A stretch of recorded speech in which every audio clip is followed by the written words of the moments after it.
Hello, and welcome to the Extreme Perspectives podcast. We are bringing you conversations with innovators, creative outliers, misfits, rebels, and crazy ones from the Sense Network. I'm your host, Jeremy Brown. My life has been spent seeking out extreme perspectives to inspire creativity and help some of the world's most innovative companies to be more innovative. This month, we're talking to the outlier and new kid, Kurt Backer. Keep listening as we discuss collaborative resilience and the importance of community in times of crisis, diversity of thought, behavior change post-COVID, and how research was an industry and is now a skill set for defining what problems we need to solve. We talked to Kurt about his journey across continents, from Caribbean island to Colorado, how he had to decide between art school and business school, his pioneering work at the edge of culture, and how this journey has taken him to become the head of strategy at the PwC Experience Center in Amsterdam. Hi, Kurt. So pleased you could join us today. Hi, Jeremy. I'm happy to be here. I think a nice way to think about what we're really trying to do here with the podcast is to tell some of your story. I'd like to ask you who you are, what do you do, where are you in the world, how weird are you? Are you an early adopter, an outlier, misfit, rebel, or a crazy one? All right, well, let's start by saying that I'm probably an outlier, which then would loop us back to the first question, which is, who are you? Because that really goes back to I've always been an outlier because I grew up as a little kid on a Caribbean island, moved back to the Netherlands, which is where I'm from ultimately. I was the new kid, you know what I mean? And that's sort of who I've always been. I am still the new kid everywhere I am. Where am I? Currently live in Amsterdam. Actually, last night we had our 1 year celebration, we're cheating because it's 1 week next week from now, but we can't do it then. We lived in Colorado actually for 12 years before coming back to Amsterdam. So I've been here and I was here before also. I mean, the short version is I've lived all over the world, you know. I've always been on the inside and on the outside, everywhere I am, which makes me at home everywhere. Well, we first met in Amsterdam when you were running an organization called Fan Club. And that was probably 20 years ago, if not a little bit longer. And I think one of the reasons we got to know each other is we've had very similar journeys in terms of what we are interested in. And that's really what prompted the conversation today was a post that you had shared on LinkedIn. But it would be great to understand a little bit more about that journey you've been on. So even from maybe before we first met at Fan Club. Well, Fan Club was definitely a formative and experience for me and a big deal when we started it. But I did have a professionally, of course, a trajectory before that. I guess it started at the end of high school when I had to make a decision on what I was going to study. And I got accepted into art school and I got accepted into business school. And I had to make a choice. And I thought that was really unfair because couldn't people see that those are the same thing? Ended up choosing business school and doing the art stuff on the side, ran a student magazine in the beautiful city of Groningen, actually. After that, got my first job at BBDO Amsterdam, big ad agency as a planner and researcher. And that's where I started in advertising, traditional advertising. I learned a lot, especially in the field of strategy. At the time, they were like the best strategy shop in the Netherlands. So it was fantastic. But it was incredibly traditional advertising agency, like literally TV commercials and print ads. That was it. I ended up doing actually a project on the side together with a good friend of mine, Jessica, for I think we started with Adidas actually. They were looking for a trend agency, and we were asked to join in the pitch, and we won it. And we were like, oh shit, let's do this, you know. And then we got Levi's also. So we were like, yeah, we're crazy enough to do it. So we started our own shop, which was Fan Club. The idea of Fan Club was basically that we were playing at the intersection of culture and commerce, and we wanted to bring brands together with tastemakers, sort of in multiple ways. First and foremost, we thought that if brands had to become part of culture, the only way to do so was to work with people who create that culture. So instead of being traditional advertising creatives sitting in between four walls, coming up with quote unquote brilliant ideas for ads without any feedback, without any input, and therefore without any too deep resonance, work with the folks who are actually doing that just because they do it. So part of the idea of Fan Club, we had a shop actually called the Fan Shop, and people could, in the creative community in Amsterdam, could become a fan or a member for €50 a month, and in return use the space. Sense Worldwide, actually, you guys did the A4 art exhibition there, I believe. Yes. That's right. Yeah, and it sort of became a physical version of a blog, a little bit avant la lettre almost, because I think this is like early 2000s, where we had content by people in our community, whether they were exhibitions or new creative work or art students presenting their year-end show, mixing it in with brand stuff, like Nike did product launches there, etc. But that was only one part of what we did. A big part of it was using our network as a creative resource also for brand, well, let's call it activations. That's probably the most of the stuff that we did. So we work with Smirnoff and all kinds of like more trend-focused brands, to bring them to life with our community. And we also used our community as a target audience, right? Because it was all based, at the time, that was really revolutionary. And now you're like, that's how it works. But the whole notion of word of mouth marketing. I think that's really important to call that out for anyone who's listening and thinking, hang on, isn't this how it works? But yeah, this is early 2000s and, trying to explain this stuff to people. I don't even think Malcolm Gladwell had published Tipping Point by that point. So, the whole idea of social networks and mavens, that lexicon of language in those models weren't even anywhere near the mainstream. They were absolutely on the edges of culture, right? And that's exactly where you were working. That's right. I mean, Facebook hadn't even been created yet. Yeah. I remember I remember we were at Fan Club, and at some point somebody talked about, there's this new social network from Harvard, and I don't know, it's crazy, right? Yeah, really crazy. Right. Part of the reason that we wanted to have that community around us, and at some point we had also a couple of thousand people circling us, was to have an early warning sign for trends, that we used for brands as well. But yeah, that was Fan Club. And how did that journey progress? What are the other milestones along the way, and how did this evolve? Obviously from the fringes to the mainstream, but what other journeys have you been on between then and now? After 5 years of Fan Club, actually my business partner and I split up. And it was actually kind of interesting because, the short version is that for me, I was ultimately the brand guy, so to say. So for me, the network was a means to an end, ultimately to really help brands become more relevant. And for her, equally legitimate, it was exactly the other way around, right? The brands were there and ultimately to bring culture forward, and she wanted to be an artist and a curator and all good stuff as well. But it was paralyzing us as a business, that we both had two different visions on what to focus on.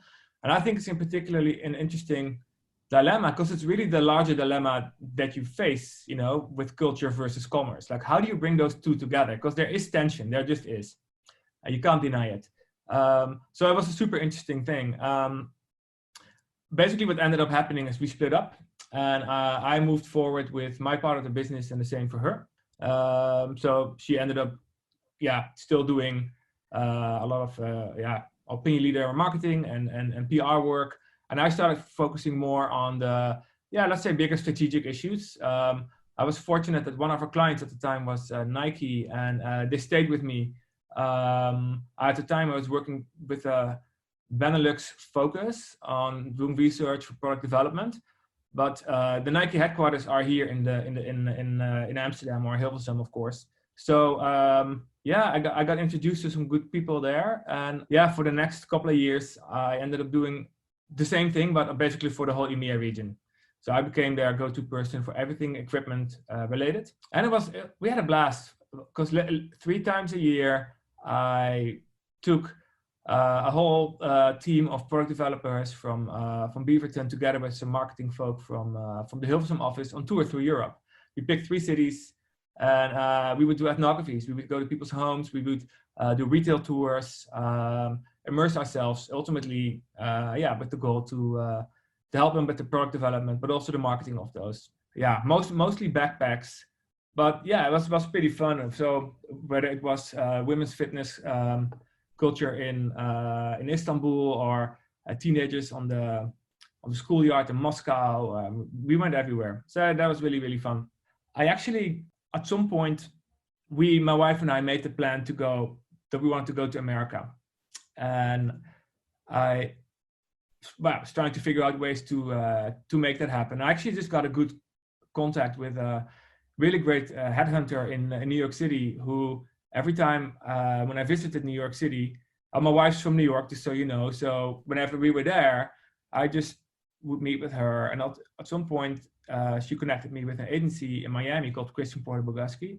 He said, like, yeah, you're gonna like those guys because they are different. They do new things. They're not a traditional ad agency. They want to change culture, etc. So yeah, I met up with them, went back and forth one day, and when we were on vacation there, really liked them. But I couldn't do Miami. I was like, yeah, sorry guys, that's a bridge too far.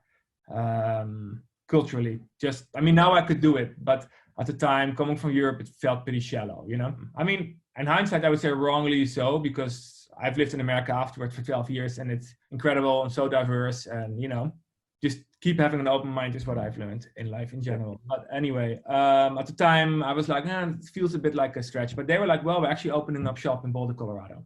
So fast forward, half a year later, we moved to Colorado. That's basically how that happened. They just opened up shop there.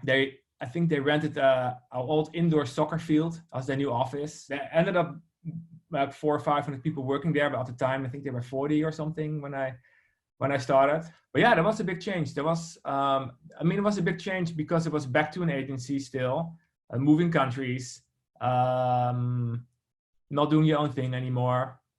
But the challenges were pretty interesting. So we're talking now late 2007. So right before the crisis, like literally half a year later, all that stuff started, right? And I was working on American Express on a super cool project, by the way, for American Express Open, which was, it's something that we helped them create. So at the time, it didn't exist, but it was basically, the idea was to create a community of small business owners and bring small business owners together. Actually, turns out the timing was perfect given the fact that the crisis hit, because, you know, on the one hand, actually the research that I did also sort of laid the foundation for that insight, which is that how back in the day, let's say in the 80s, the hip hop musicians were glorified, and then the house and dance people were glorified. But in the 2000s, it became the entrepreneurs, right? And the small business people also, like the new rock stars in a way. But the reality of being a small business owner is far from it, because, go to a regular florist or whatever, and there's like an employee working in the front line, working with the customers, and who's in the back slaving away, and doing all the stuff. The owners, like hidden, invisible, working day and night. But put them together in let's say you go to some birthday party and there are 30 people, and there happen to be somewhere 2 entrepreneurs. It doesn't matter what industry, somehow they find each other, right? And there's just this kinship, this instant connection, like that the issues they are dealing with, that how universal they are. So when we uncovered that, we're like, okay, how the best way for us to help small business owners is by bringing them together. So the idea was to build a community. The idea was like strength in members, not just strength in numbers. So that basically led to American Express Open, a small business community that ultimately was the foundation for the success of Small Business Saturday, which is a day American Express basically invented, a new American holiday after Black Friday and before Cyber Monday, to stimulate small businesses, which was a tremendous success, and actually has been, somebody told me recently that it has actually been voted by the American Congress to be an official American holiday. I think it's fair to say that the American Express Open community was instrumental in, and making that a success, because it's a great idea. It was not our idea, it was American Express's idea. All kudos for them. But going from an idea like that to actually having it be embraced by culture, that's a big deal. And that you don't do that without actually real people care about it and embrace it, because they could also decide not to put those stickers on their front door. You know what I mean? Having built that community and having those early, let's call them early adopters who really liked American Express and who were already part of this American Express open community, embrace it and spread it, I believe was instrumental in even getting any energy going. But it was interesting because here I was working on my second community project in a way, like with Fan Club. We did it, and this ended up being a similar kind of thing. So what happened next? Oh, then I had a little stint in New York actually. I got I mean, honestly, so what happened? The crisis hit. The agency actually had layoffs, and especially people working on American Express, because it was still like financial industry company.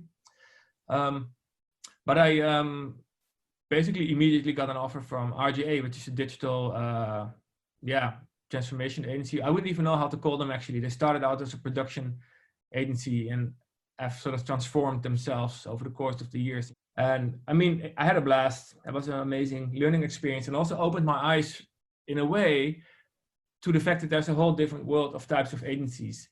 Because I really, I fully began in the world of marketing and of advertising and marketing. Of course, with Nike, did a lot of insights and product development work, more physical than not digital. Did the community work at Crispin, which definitely got me into digital, but really going to RGA opened my eyes like, oh, there's a whole new digital world actually happening. And all that stuff that I've been working on, like with Fan Club, it was physical. It was exactly the same principle, but it was hardcore physical. It's a physical space, it's a physical community to really see like, oh, but this is really, really where it's happening right now. But actually, we thought we would like New York, but it was, with 2 little kids, it was actually kind of hard work. Where the first time going to Boulder, Colorado was kind of like a bit of a fluke. The second time, we were like, yeah, we really want to be there. So I contacted my old boss, who hired me at Crispin initially. He had left with John Winter and started a new agency called Victus and Spoils, which was basically based on the idea of crowdsourcing. So the idea was, could we start a creative agency where our entire community, our entire creative force is not within our 4 walls, but outside of it. All we have on the inside is a few curators and people who can manage that. But other than that, really work only with the community.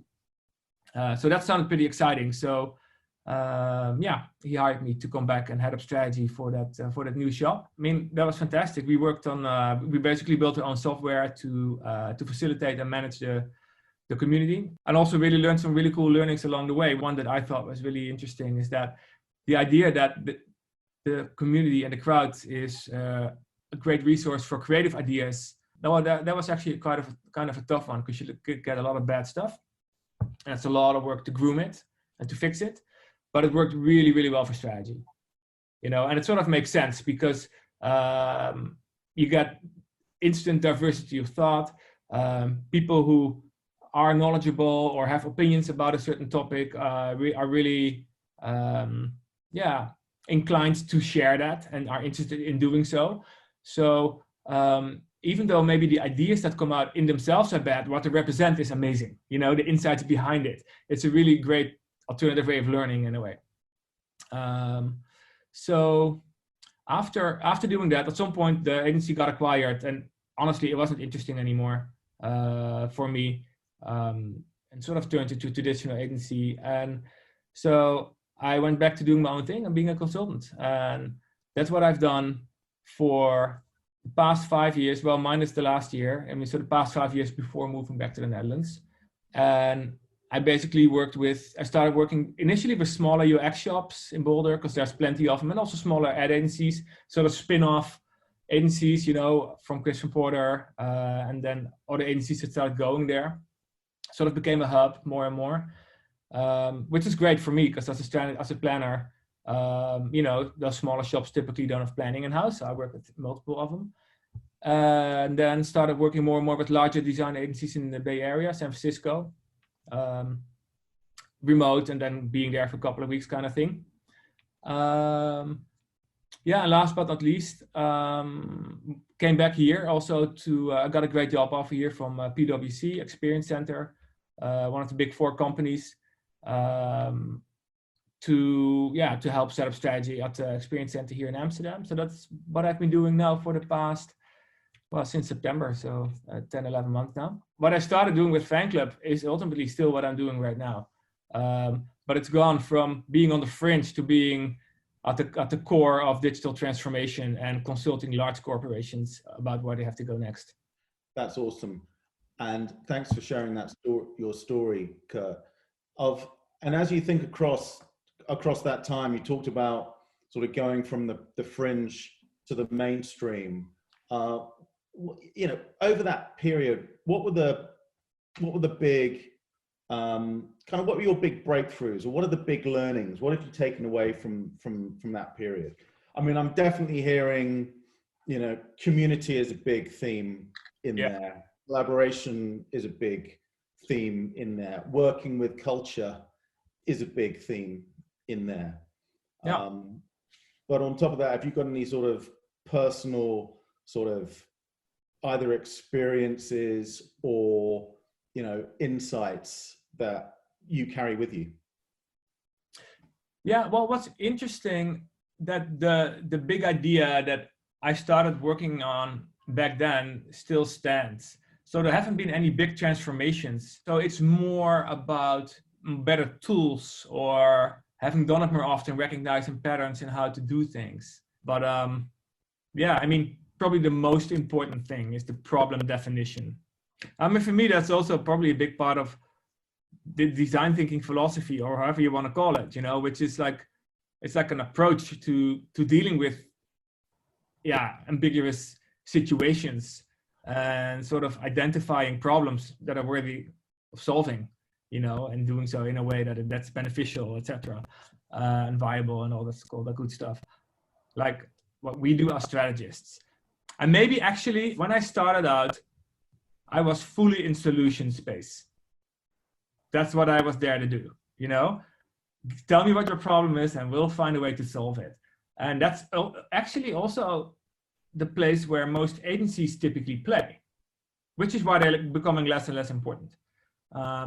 Because the solutions are pretty straightforward. The problem is you don't know which is the one you should employ. But figuring out the right problem to solve through the lens of the user, sort of translating that meaty big business problem into something people actually care about, that's really, really hard. Once you get to the right problem definition for your design challenge, once you get to the right design challenge, then you're up and running, but 50% of the work is being done. You still need to talk to people to do it in the right way, but there's two things, right? Do the right thing and do the thing right. So I'm more and more focused now on doing the right thing, so that then we work with the teams to do the things right. And I think it's important also for us as strategists, we are connected, we are part of the project all the way through. So it's not that we are just doing the beginning piece and then pass on the baton and say good luck to the designers. Absolutely not. We can't, because it's a co-creative process, right? Where we are also always representing the users, etc. But yeah, that first part, and this is actually something that I'm trying to figure out. This is an interesting one, which is how can you do that problem space thinking and work efficiently? Because we're not in the era anymore where you get 6 weeks or 3 months to do these massive research studies, right? So how can you still do that without using those traditional waterfall kind of methods, but also without being squeezed into a box where you just gotta wing it and come with something that's not really good and fundamental, which is once again where communities come in and ongoing conversations and understanding of your audience. And so I don't think research is a project anymore. It's just an element of everything you do, but as such, also less important as a factor in itself. You know, research used to be an industry, the research industry, and now it's more like a skill set that's part of a lot of other disciplines, where I still believe that we as strategists are the keeper of the core expertise, you know, and disseminate it and coach people and develop the new technologies and all that kind of stuff. Well, I think we're the guys that need to interpret that information, all of that data, that kind of collective intelligence that we gather from our communities and our networks. And we're the ones that help to ask a better question. We're the ones that ask, how might we? Mm-hmm. And those how might we's are our problem statements. You know, how might we solve for X? And I think that is, you know, simply put, that's what we spend most of our time doing, is making sure we're solving the right problem. And I really love that distinction that you're making around the solution providers and the problem definers. And so bringing us right up to date, you are now head of strategy at PwC's Experience Center. What is the scope of your role there? Well, I mean, the simple version would be to represent the voice of the user and to make sure we collaborate with users. I mean, if I were to say one big trend or one big learning maybe over the course of the year, and that is an important one actually, is that back then I really did big projects, like could be a massive research project that was taking 3 months or 6 months. That's not how it's going anymore. So we work in sprints, and insights are crucial all the time, but that also takes away the need to do that massive upfront work necessarily. So it's a lot of experimentation and learning and designing at the same time in ongoing iterations. So yeah, so I guess that will be a big learning there. But yeah, a lot of companies, of course, are now in need of transformation. And what's interesting that the COVID situation is only accelerating that. Well, that was one of the big things. You wrote a really great article on, crisis seems to be a theme. You talked about the financial crisis in 2008, and you know, we now have another existential threat with COVID.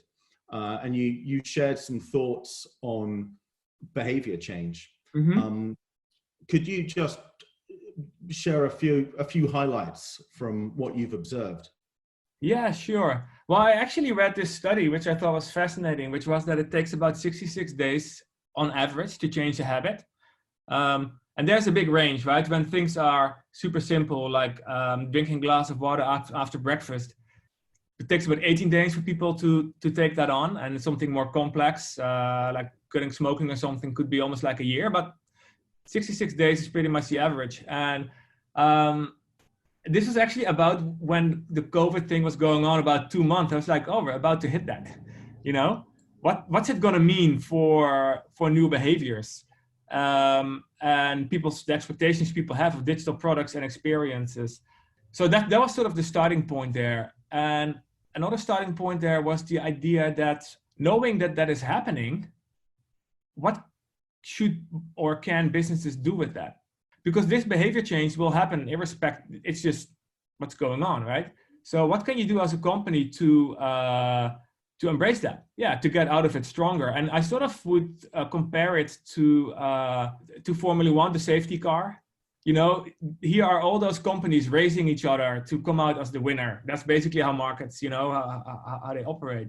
And all of a sudden, in comes this Corona thing, which is like this safety car that slows everybody down. And some competitors are forced to slow down their speed, or drivers lagging behind to get the opportunity to catch up. You know, you can decide to take a pit stop, or you can decide to do nothing and maintain your position. But basically, yeah, you gotta rethink what you wanna do, and and I also read this work from Scott Galloway. I've sort of followed his work, and he was saying that Corona is really, it's not creating new trends, it's just accelerating existing trends, right? Companies have to become more digital. We do have to work on sustainability and green economy, and I don't know, there are certain things that are just, they have to happen. And yeah, okay, we're dealing with these lemons of Corona, how can we turn it into lemonade? That's sort of what I started to think. And well, of course, I started seeing what companies were doing. I think what you could say is that it's not, and this is another really interesting thing actually, I find, like about innovation and companies being successful, that ultimately, because people always talk about, yeah, it's the new company are disrupting, and yeah, they are, but there can also be old companies or existing companies who can innovate as well. I mean, I think Netflix is a great example. You know, a company that keeps innovating. They started out sending out DVDs in the mail, and basically became a streaming service, and now they make content. It's really more about adaptability, the ability to grow and respond or thrive within changing circumstances that determine success. Like basic branding thinking in a way. Like as a company, you don't provide this one thing that's your current product. You provide something bigger than that. Of course, it's the whole jobs to be done thinking in a way, but you know, it's true. You don't just make a car, you provide transportation, etc. That's a really important thing to realize. Yeah, I've just been writing about the same thing. You know, you can kind of get your incremental changes that come through in time. So, for example, you've got retail banking, where these shifts took us from cash to check, cards to cashless, and apps to contactless. But that's kind of more incremental and kind of like linear. But actually, the real thing about innovation, I think, like you say, particularly when you talk about transportation, you know, that's when other categories can be more disruptive. So those definitions get blurred. So it goes from incremental to transformative. So you've got horses to cars. We know that was all about Henry Ford. Then we've got, you know, how do we travel? You go from boats to planes. But then the most transformative leap we've had altogether is from planes to video calls, right? And, you know, and that's where we've seen behavior change virtually overnight, you know, and virtually meaning Zoom. And, you know, Zoom now transports us around the world to our clients, our colleagues, our families. And, you know, 10 years ago, it would have been unthinkable that a video conferencing firm would be worth more than many airlines. You know, it's just kind of, it's a completely, you know, different shift. And I think those are the creative leaps that are actually most interesting. So where there have been, you know, some businesses which, you know, their empires are starting to fall, others, we've just seen this massive acceleration. I think it's been a really remarkable time to be observing these things. No, that's right. So it's really about, okay, how is what's going on in the world right now? How can we still do what's the core of what we do, whether it's providing transportation or lodging or providing providing memories or what business are we really in? Yeah, exactly. What business are you really in? What does that mean in the current era, basically? And I think in order to do so, you really have to understand how are consumers changing now. You know, they're not flying anymore, to follow your example, but they still need to be transported. Sort of, and I hear this so often, I'm sure you do as well, where, you know, I recommend to clients to do research, and then they're like, no, we know our people, you know, we know their needs, we know who they are. And I think more than ever now, you have to understand that you can no longer assume that you know your users. You may not, you may know certain parts, but you really have to start fresh. Look at them with new eyes, you know, without assumptions, with an open mind. Because I've heard these stories also firsthand from people where, I mean, it already feels like a long time ago, but remember when the supermarkets were actually empty 4 months ago or so? Like all of a sudden people's favorite brands may not have been there. So they were forced to take on something else. Or remember when some brands all of a sudden started to give away content for free, or starting help desks, and others were radio silent, and there were also some tone deaf ones. So all that was happening. So what that results in is people are shifting. I mean, I'm not saying that they will all become loyal to a new brand, but they might, you know, because people are now out of necessity or choice moving. And you need to know as a brand, what's happening? Are people leaving me? Are new people coming to me? Who are they? You know, you cannot assume anything. I think you had on reading your article, you had a really nice term, which is collaborative resilience. Yeah. And I think you said that is about working together to rebound, positively adapt to, and thrive amid changing conditions. I'd love to hear a little bit more about that. Okay. Yeah, sure.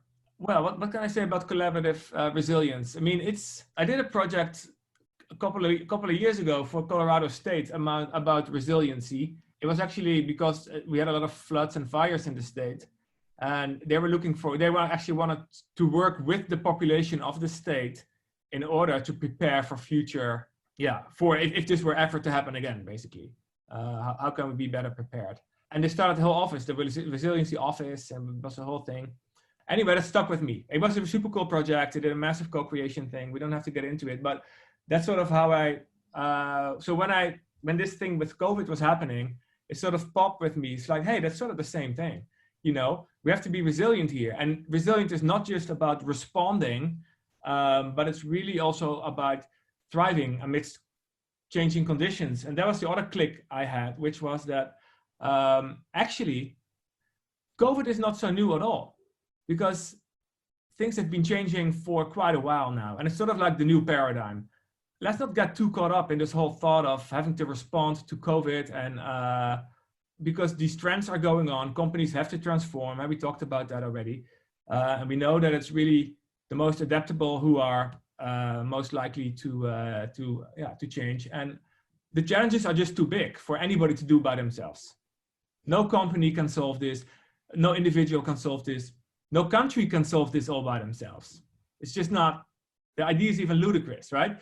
There is only one, and that's maybe I wouldn't call it beauty, because there's nothing beautiful about COVID, but it's more like, this is the first time when everybody understands that it has to be collaborative.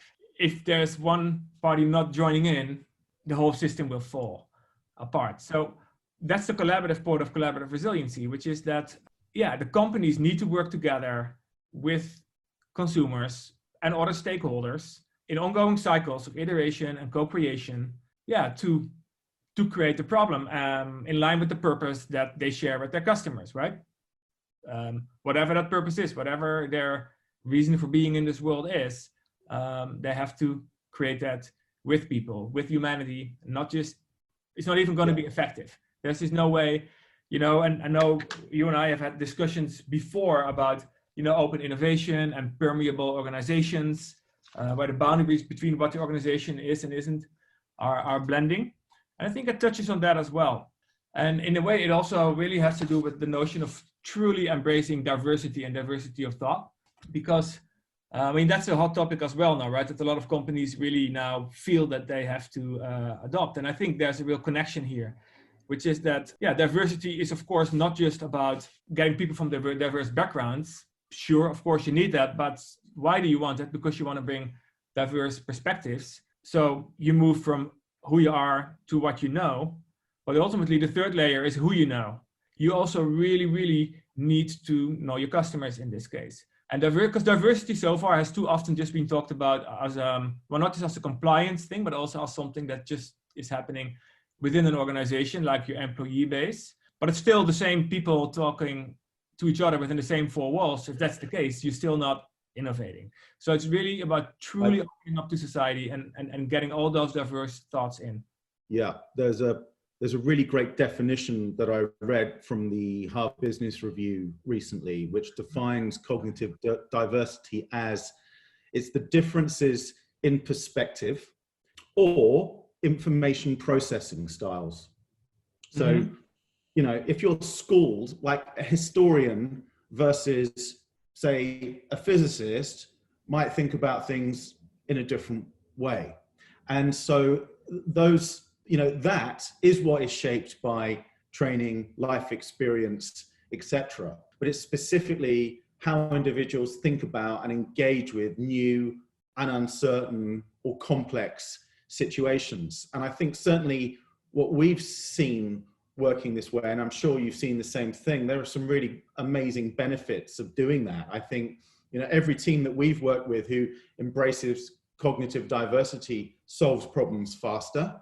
I think they have that exposure to those diverse perspectives really helps them to get to deliver breakthrough results because they see things differently. So they kind of see opportunities differently. And I think that really helps that entrenched corporate mindset that you can often get. It starts to overcome that cognitive bias that you see a lot.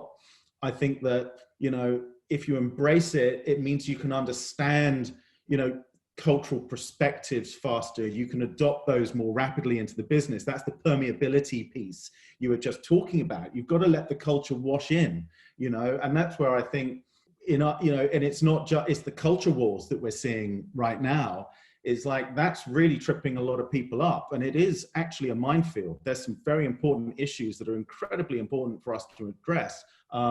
But I think just having that cognitive diversity around you, it just allows you to see future opportunities. It allows you to kind of start to identify them in a much more systematic way. And I think that's one of the powerful things that kind of you've highlighted from what you're sharing. I mean, my big takeaway, you know, it's like, if you've got a crisis, you need a community and you need to collaborate with that community.